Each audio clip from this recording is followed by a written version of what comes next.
What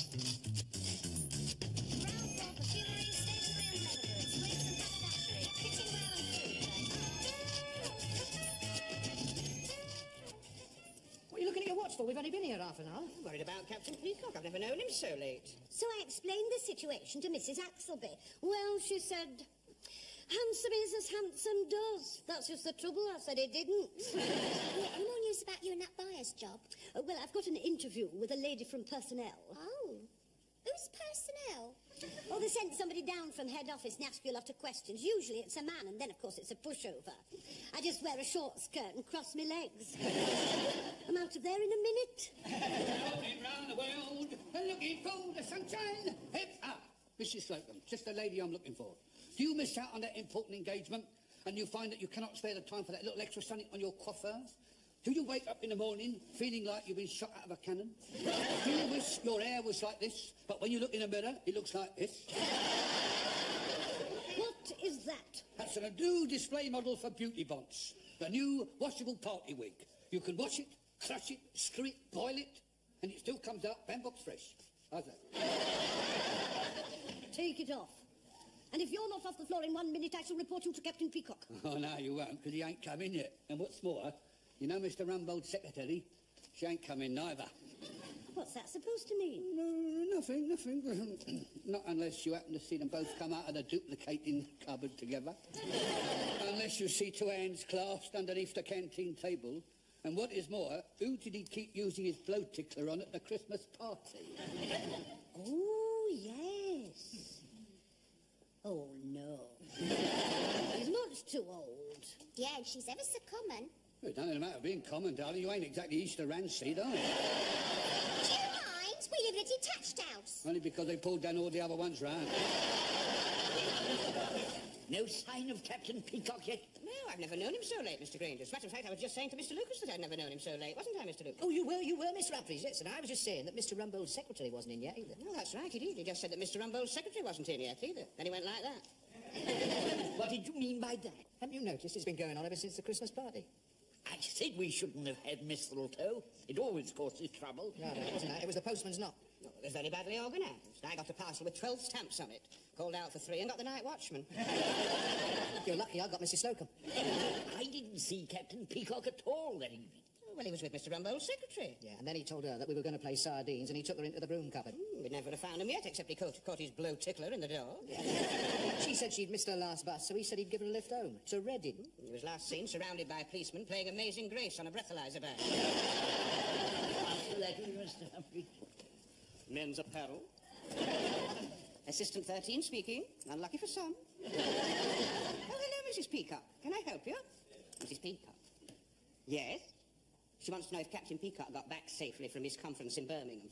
Sales conference in Birmingham? He hasn't been to a sales conference in Birmingham. Yeah, but you can't tell her that. I know. No, it's not convenient at the moment. You've come straight through to a fitting room. How's that for you, sir? Oh, it's fine, just fine. I'm just serving Fife Robertson with a sporran at the moment. Yes, Captain Peacock is dealing with a customer elsewhere. Probably in Reading. He's probably in bedding. I'll give him your message as soon as he comes on the floor and get him to ring you. I see. You'll ring him yourself. Bye-bye, Mrs. Peacock. What about that, then? Well, it proves one thing. He hasn't been home.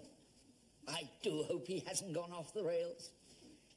I did myself, you know, when I was in bathroom fittings. There was a girl in haberdashery.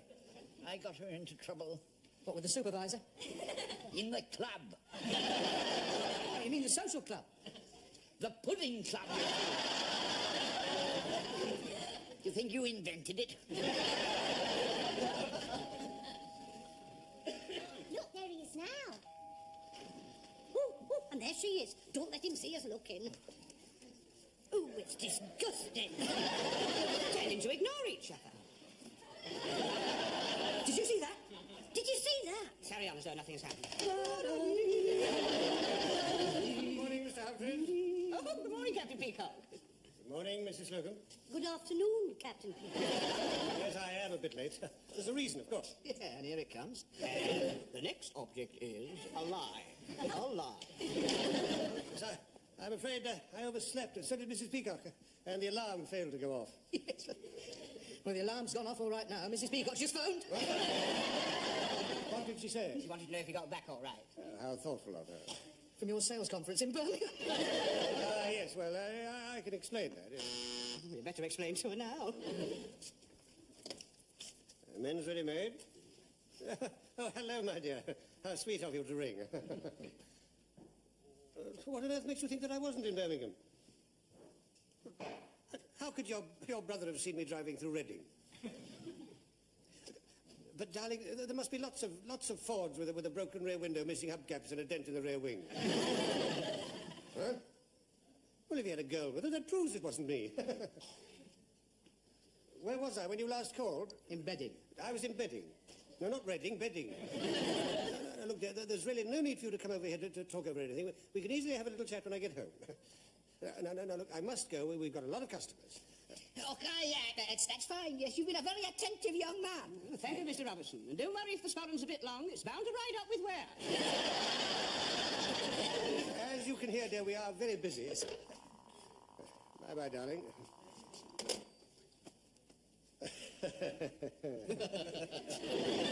All this must seem a bit strange to you. Not when you watch Coronation Street.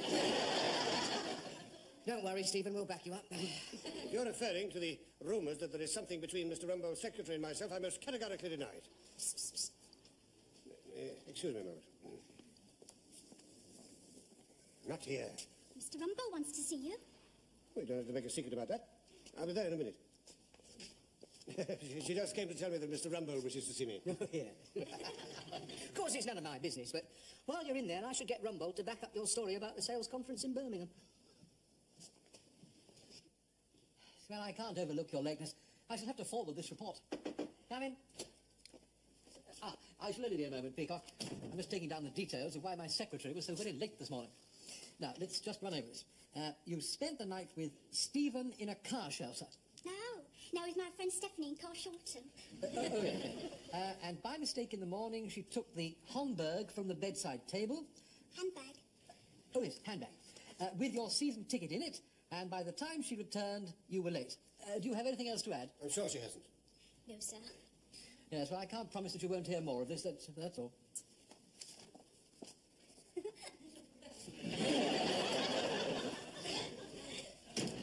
I can't help feeling that girl's getting into bad company. Now, Peacock, you too were rather late this morning. No connection, sir. Wasn't suggesting that there was, but I would like an explanation.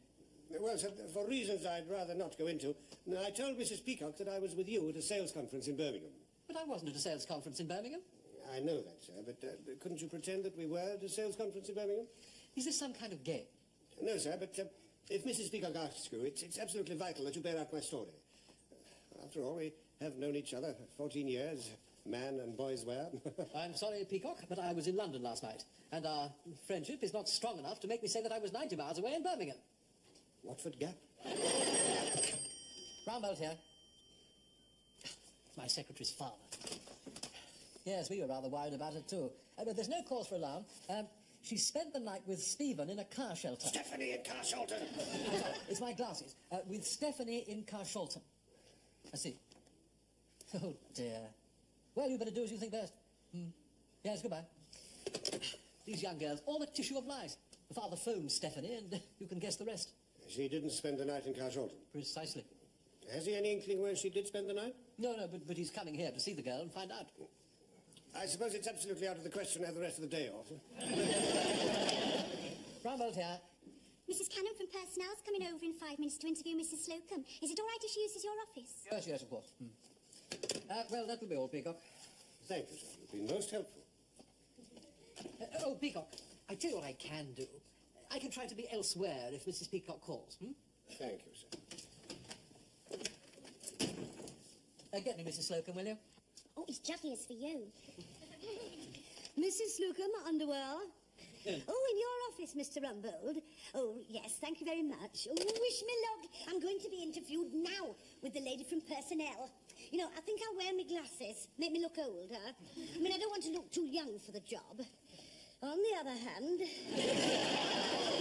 I don't want to look too older.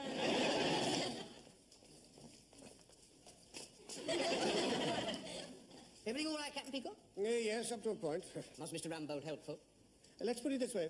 If one were drowning, Mr. Rumbold would be the first to hold out an electric cow prod. Here, Captain Peacock. Do you want the good news or the bad news? Get on with it. What is it? Well, it's the bad news. Your wife has just come through the main doors. And the good news is that there's a sale of bulletproof vests down the sports department. You know what I do in cases like this? I just bare my soul and reveal everything. And run like hell. I'd be most grateful if you'd both stay within earshot. She won't make a scene in public. Stand by, here's the lift. Blimey, the worry hasn't half-aged her.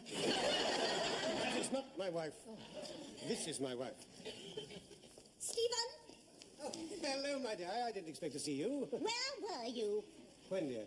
If you're going to prevaricate with me, I shall kick you right in the middle of the gentleman's department. Can't we discuss this when I get home, my sweet? You won't be going home. They're changing the locks now, my precious. But we were going to the old comrades' dance tonight. You promised to press my dinner jacket. I've kept my promise. I have pressed it. Right down the lavatory. And I've pulled the chain. But we bought that dinner jacket together. I remember it was an export reject. I cleaned your shoes as well, with your shirt. Not to mention polishing the silver with your tie and sweeping the chimney with your pyjamas. You're very domesticated, isn't she? You were with that girl, weren't you? What girl? Oh, I heard all about you at the Christmas party with your blow tickler. You were disgraceful. You were a figure of fun. I was not a figure of fun. I behaved with perfect dignity. Is that not so, Mr. Humphreys? Quite right, Captain Peacock. And the stories about your blow tickler are a gross exaggeration. You didn't even use it after you trapped it in the broom cupboard, did you? Let me tell you this, Stephen Peacock. You've used your blow tickler for the last time. I'm going to see Mr. Rumbold, and when I've told him everything about you, you'll be back where you started, sweeping up in the stockroom. The lady from personnel just called to say she's sorry for the delay. She won't be a minute. Oh, that's quite all right.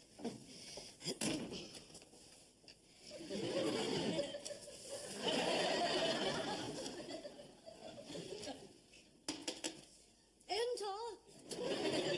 Is this Mr. Rumbold's office? Oh, yes, that's right. Where is he? Well, I don't know, but I'm sure he'll be back before long. Do you work for him? Well, yes, I do. You're the one then, aren't you? Oh, I sincerely hope so. You're older than I expected. Well, I'm only a little over 40, and though I do say so as shouldn't, I have all the enthusiasm of a younger woman, combined with a great deal of experience. You're pretty cool, aren't you? Well, of course, it's not the first time I've been up for this sort of thing. You've done it before, have you? Oh, yes. I believe jumping at every opportunity. And anything to get out of underwear. You see, well, there isn't much room behind the counter for a woman of my imagination. You're very outspoken, aren't you? Well, you know what us northerners are. You were in Reading, weren't you? Reading? Oh, come along now. Tell me the truth. Were you or were you not in Reading? Will it help if I said I was? I knew it. That's all I need to know. Don't you want to know any details? I've got quite enough for my solicitor to send the necessary documents, and I shall see to it that your name appears in every newspaper, and they'll all know you for what you are. Shame at last. And from now on, you can take care of the gallant Stephen Peacock. You can iron his shirts and darn his socks, and you can bring up his early morning tea when he's sitting up in bed in those hideous striped pyjamas. They never mentioned anything about that when they advertised the vacancy on the notice board. Here, Captain Peacock. You want the bad news or the very bad news? Just get to the point. Well, the girl's father's here, on the premises, looking for the man what spent the night with his daughter. Glass of water for Captain Peacock. I should save it till he's had the very bad news. Mrs. Peacock was last seen chasing Mrs. Slocum down the staff stairs, hitting her over the head with her umbrella. Mr. Granger, would you take over for me for a few moments? With pleasure. Stand by to make it permanent. Pleasure, Stephen. Anything to help. Oh, Mr. Humphreys, are you free? I'm very free, Mr. Gray. Would you take over me while I take over for Captain Peacock? Shall I take over from you, Mr. Humphreys, or shall I stay standing here? Oh, well, just look at that action. He's wanted that job for 15 years. The mind is willing, but the bunions are weak.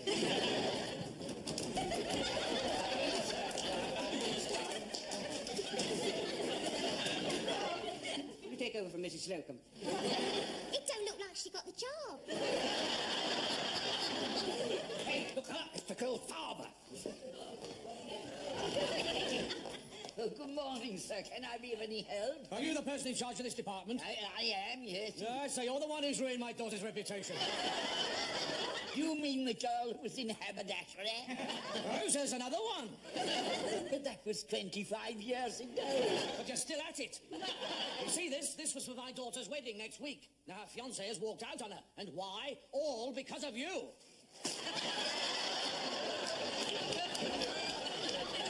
Yeah, Mr. Granger. All right, yeah, that's it. You sit there, Miss Granger. Are you all right?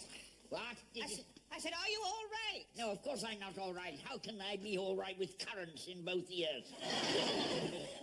I'm going to sue, you know. You do that, Mr. Granger. Don't forget the simulated cream up the nostrils. Good afternoon, everybody. Mr. Grace has very kindly agreed to preside at this sort of inquiry into the affair concerning Captain Peacock and my secretary. I would like to object to the word affair being used at this stage. There has been no affair. He wasn't using the word affair in that sense. Shall we call it the occurrence? I'm going to sue for that, too. Sue for what, Mr. Granger? The currants in my ear. I'll explain to him. We haven't got to your currants yet. No, they're very deep. I should probably have to be anaesthetized and syringed. You carry on, he'll catch up.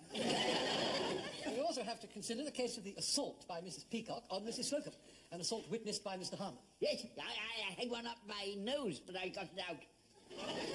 Had what up your nose? Salted almond. We're talking about Mrs. Slocum. She gets up everyone's nose. Don't start. I am just in the mood. That was Joe Loss, wasn't it?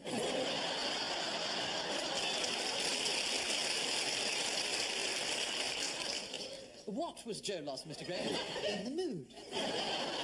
Yes, you're quite right, sir, but we're discussing the assault on Mrs. Slocum. Yes, those terrible fellows, those band boys, you know. Excuse me, sir. Shall I serve out the coffee while we sort it out as far as we've got? No, we must get on. We also have to consider the cake on Mr. Granger's head, with the cream up the nose and the currants in the ears. Now you're rambling. Did you get all that down? Every word, sir. Well, cross it out. Perhaps if we took things in the order in which they happened, we might avoid confusion. Some hopes we'll have to send for Ellery Queen. He would be the best Ellery to send for. Yes, well, I think perhaps you're right, Captain Peacock. Mr. Grace and I are most anxious that, at the end of the day, every party concerned should leave this room completely satisfied. Does that include Mr. Grace's secretary as well? Mr. Lucas, this is a serious matter. My whole future to Grace Brothers is at stake. Well, I think you should be sent right off. Well, Mr. Lucas is a material witness to you being hit on the head. Yeah, I was the one who cheered. Listen, it's no laughing matter. She could well have suffered brain damage if it hadn't been for the fact she'd had her hair double lacquered for the interview. Mr. Harmon, ask my secretary to come in, will you? Yes, certainly, sir. I have kept Mrs. Peacock separate from her in case they got together and have each other on the carpet. I've also taken the liberty of confiscating her umbrella. Calling Miss Monica Hazelwood. I do. Take a seat, please. You see that? You see? He's pretending to ignore her. I bet it's been going on for years. Now, Miss Hazelwood, I'm going to ask you a direct question. I have no right to do so, and of course, you don't have to answer it. And if you do answer it, nobody's going to hold it against you or use it in any future proceedings. Do you understand? Yes, sir. It hardly seems worth their coming, does it? Did you, or did you not, spend the night with Captain Peacock? I object. Spend the night has many connotations. One can spend the night quite innocently in someone's company. If you mean, did you have an affair with me, then say so. Oh, very well. Did you have an affair with Captain Peacock? Certainly not. Thank you. Well, that's the most ridiculous thing I've ever heard of. It's absurd. Ooh, it's unthinkable. You've made your point, Miss Hazelwood. A plain no would have been quite sufficient. It's a sultana. I beg your pardon? It just fell out of my left ear. I thought it was a currant, but it's a sultana. Thank you, Mr. Granger. Shall I put it on the table as Exhibit A? Damn, I've dropped the thing. It's all right. It's Miss Brown's just sitting on it. Oh, look at that. It's still warm. A bit flat, but it's still warm. Allow me. Exhibit A. I can hear much better now. I think the only way to settle this is for me to give a detailed account in front of my wife of all the precise circumstances that led to this unfortunate chain of events. Yes, I think you're right. Mr. Harmon, ask Mrs. Peacock to come in, will you? Call her Mrs. Peacock. Please sit down. Who's this? This is Captain Peacock's wife, sir. Sooner him than me. Is that her? That is my secretary, yes. Yeah, when I was in the Navy, we had a petty officer just like that.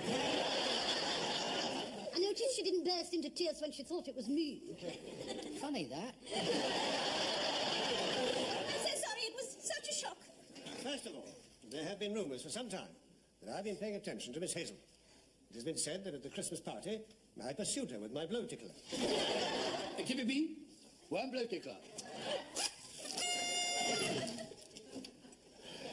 I should like to make it perfectly clear that I pursued everybody with my blow tickler. I'll second that. You know, we all did a lot of blow tickling. I think we can ignore that. Cross out the blow tickling. Secondly, it has been said that I held Miss Hazelwood's hand in the canteen. That is true. Ah, now we're getting down to the gritty nitty. I was comforting her. I expect she was frightened by the toad in the hole. We were discussing marriage. Emotional woman, isn't she? Her marriage, her forthcoming marriage to her fiancé. She was asking my advice. I was against it. I thought she was too young and inexperienced. So you took her out to give her some experience? I did not. On the night in question, she was distressed. So I took her to Beppo's cafe for a coffee. Big spender. I tried to dissuade her from the irrevocable step of getting married. Because of your own unhappy experience. I didn't say that. No, but you looked it. Time she got, please. Break clean. I succeeded. She phoned her fiancé and called it off. Am I correct? Oh, yes. Oh, what a fool I was. He has a remarkable effect on women, doesn't he? Oh, he was so good looking. And now he's got nobody. Story of my life. Miss Hazelwood was in a state similar to the one you see her in now, so I thought it best to run her home in my car. 6 miles outside Reading, I broke down. It was raining, and I tried to restart, but there must have been an electrical fault because there was no current in my battery. I thought the currents were in Granger's ear. No, sir. That was a sultana. Very complicated, isn't it? We waited until dawn, when a patrol van started me up again. Just a minute. What happened between the time the car broke down and daylight? I suggested that Miss Hazelwood climb into the back. That's exactly what I would have done. I sat behind the wheel all night, trying to think what to say to the woman I love. Why not jump in the front for a quick cuddle? Quiet, Lucas. Foolishly, I asked Mr. Rumbold to perjure himself. Quite correctly, he refused so to do. For, after all, when the final account is balanced up in the book of life, we are men of integrity. What I've said is true, and I swear it. As a God-fearing man and an ex-officer of the Royal Army Service Corps. Mrs. Peacock, if ever I've heard the truth from the lips of a man, I've heard it today. I'm sure you can doubt your husband no longer. I didn't think people talk like this anymore. Darling, I believe you. Well, that's all settled then. And on behalf of Grace Brothers, may we hope that you will both sail life's stormy seas into the calm waters of old age, safely and irremovably together. We probably shall.